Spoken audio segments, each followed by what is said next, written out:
How we doing? Great. This is pretty cool. Who set this thing up? Good job.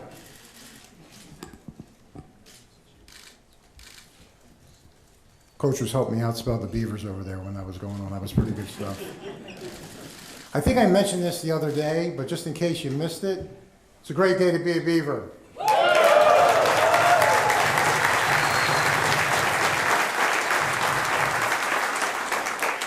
I'd like to take this time to thank Coach Mike Riley and the staff for what they've done here in their efforts as far as growing and developing this program. I'd also like to wish him and Dee and his family as much success going forward in their newest journey.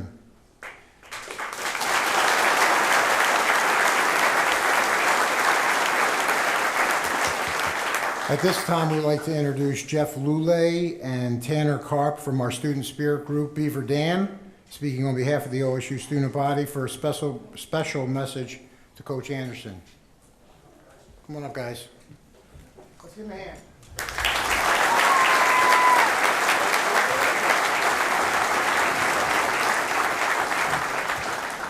Thank you, Bob. I am Jeff Lulay, Beaver Dam President, and behind me we have Tanner Karp, Beaver Dam Assistant Officer. First and foremost, we would like to welcome Coach Gary Andersen to Corvallis and Oregon State University. As representative of the Beaver Dam and the voice of the student body, we are beyond excited to have you as our new football coach. And as a gift to becoming part of Beaver Nation, we're giving you your first Dam rally towel.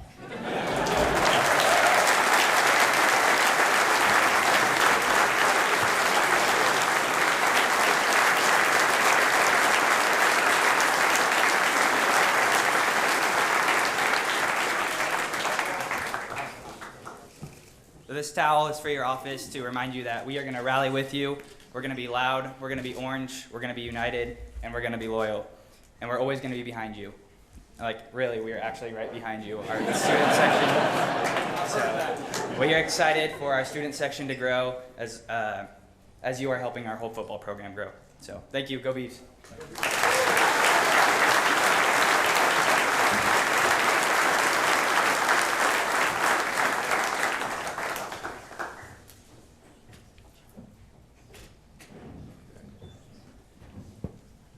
Today is a very special day for Beaver Nation. To say that the last few days have been exciting would be an understatement. But at the end of the day, after we identified candidates, we believe we got our man. As President Ray and I indicated 2 days ago during the Valley Football Center Expansion News Conference, we are committed to winning at Oregon State, and this hire makes a huge statement in that regard. At this time, I'd like to bring up President Ray to the podium so he can give his thoughts on an exciting day today.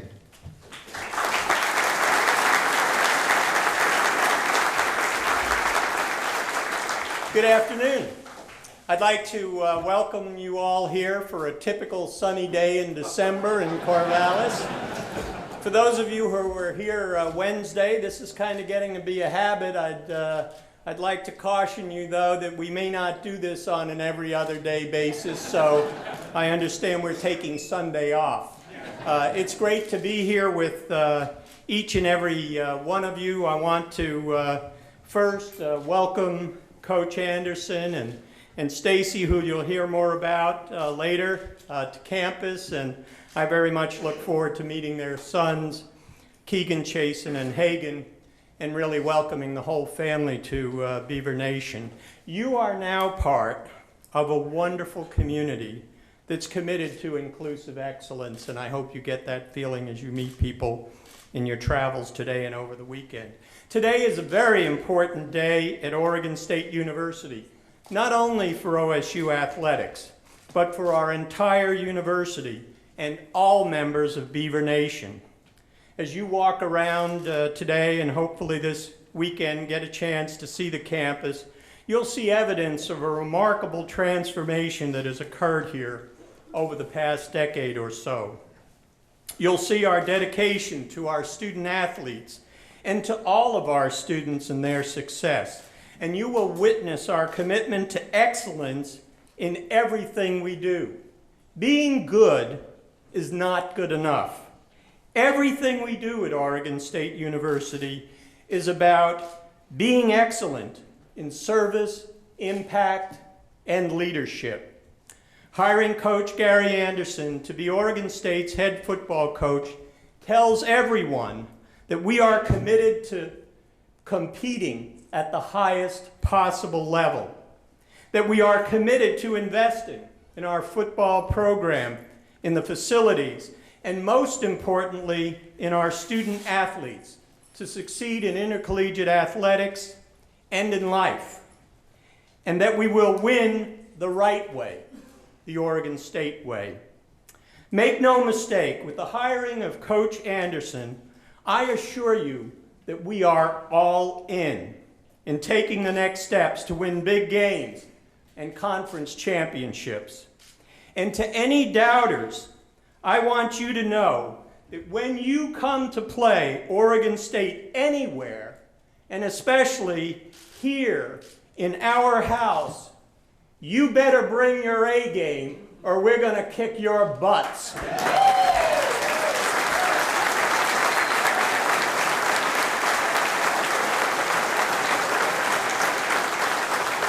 You can count on it. You have my word and you have Coach Andersen's word on that. Coach, Stacy, your whole family, welcome to Oregon State University. We're very proud to have you as part of Beaver Nation. Thank you.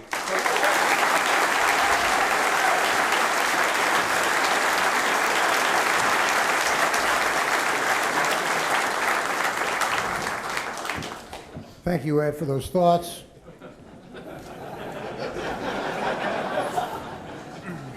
No, we're not doing this next week.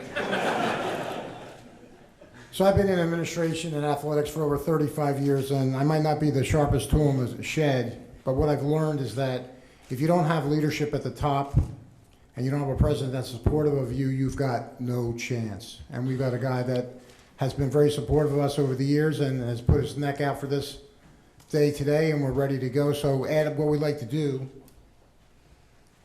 just in case the opponents do bring their A game, is give you this helmet. And it's not just any old helmet. It is officially the first helmet autographed by Coach Andersen. So thank you very much.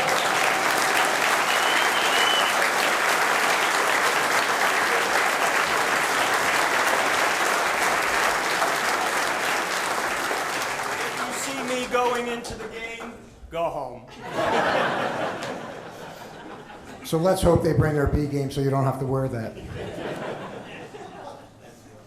Before I formally introduce Coach Andersen, let me tell you a little bit about him and his coaching record. Over the last 3 years as a head coach, he has 30 wins.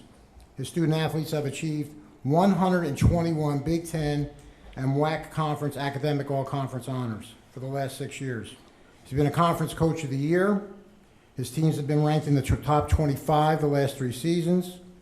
He is 8-2 in bowl games during his career. And in 2008, he was the defensive coordinator for undefeated Utah team that beat Alabama in the Sugar Bowl.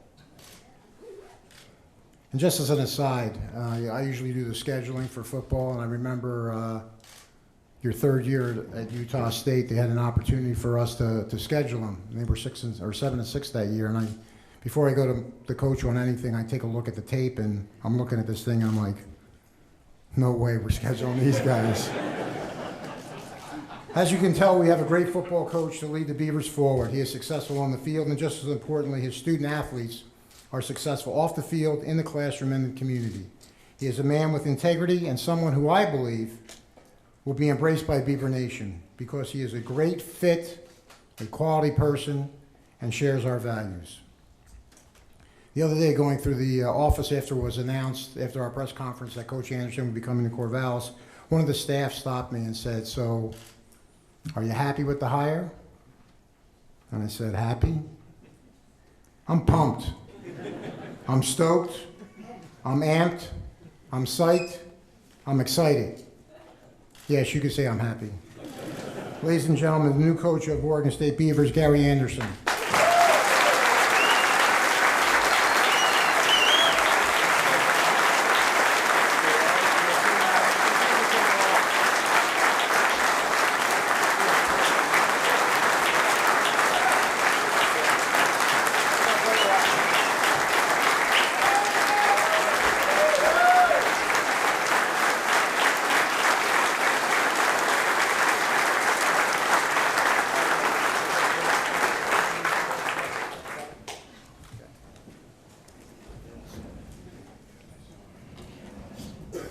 First of all, President Bob, thank you very much. It's wonderful to be here in front of Beaver Nation. It's been a hectic few days, but a wonderful opportunity was presented to myself and my family, and it was very, very obvious very quickly that this is what we needed to do. And it's a blessing for us. My three boys, two of them got in the car last night and pulled out of Madison about 4 in the afternoon and arrived in Salt Lake City, which is a camping ground for the dogs, for about 2 weeks, and they did it in 19 hours, and there was no stopping them. So it was pretty amazing drive that the boys took to get where they're at. They can't wait to get here. Stacy will go out and start the house hunting tomorrow, get the staff put together, and away we go. But before I go any further, I just want to introduce my wife. She's been with me for a long time now. We've been married 30 years. It's been a great journey. She started dating when we were 16 years old, and she dug in, and I prayed that I could hold on to her, and it's worked so far. So Stacy's my wife. Stand up, Stacy.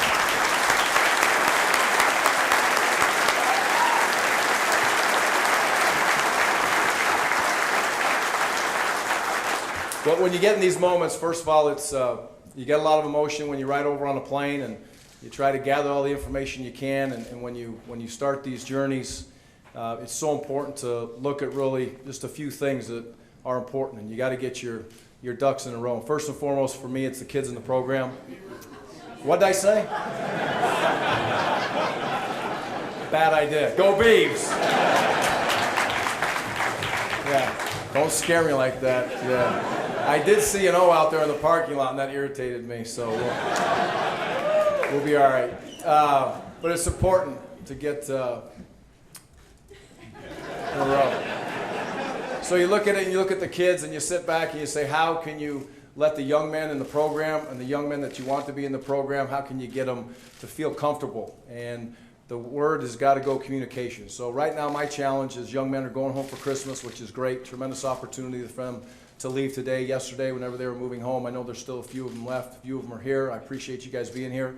I need to get out and try to touch them as quick as I can. The whole team, I'll be able to do that when they get back from Christmas break. I look forward to that moment to have our first team meeting together. I got a cell phone now so they can reach out to me, and hopefully we can have some communication if they have concerns prior to that. Then the young men that we're recruiting, got to reach out to them, give them our vision, let them know what our expectations are.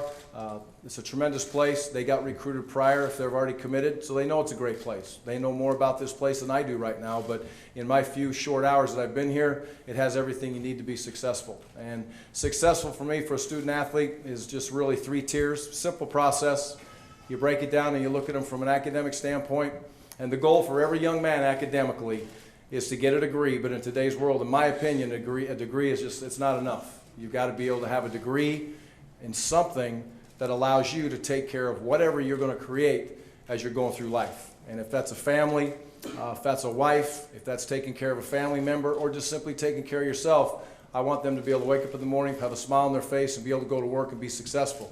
And a degree from Oregon State can definitely get them that, but it's important that they get it in something that they're very excited about. So that's number one. Number two is their ability to affect the youth. When you are a Division I college football player, a Division I athlete, period, you have a major responsibility, in my opinion, and you are going to affect the youth of America. And I want it to be in a positive way. And when I say that, our kids in all athletics are in a fishbowl. And when we walk around and we see them, there's phones always around us. There's Snapchats and all the stuff that the kids have. They got to be careful, number one, but number two, there's always eyes on them. And their ability to be able to affect a young person's life in a positive way is very important. And in a negative way is a very bad thing. So I always stress with our kids, know your surroundings, understand who's with you, and represent yourself, your family, your university, your team very, very well. And those are thoughts that they need to continue to remember. And the other thing we get from them as they move through the time socially is the opportunity for them to grow from a young man to a man in the area of football. And that should be the goal. That's number one and number two. If we take care of that business, I believe football will take care of itself. We have a tremendous opportunity here to do great things, and it's expected to play at the highest level, and we expect to do that. My next job is to go out and hire a quality staff. When I look for a staff member, first things first, are you going to take care of kids? And that's what matters. Are you going to have your door open? Is your cell phone going to be there when you may not feel like answering it? At 2 o'clock in the morning, you're going to turn your phone off, or is that phone going to be on? You got to be there for the young men.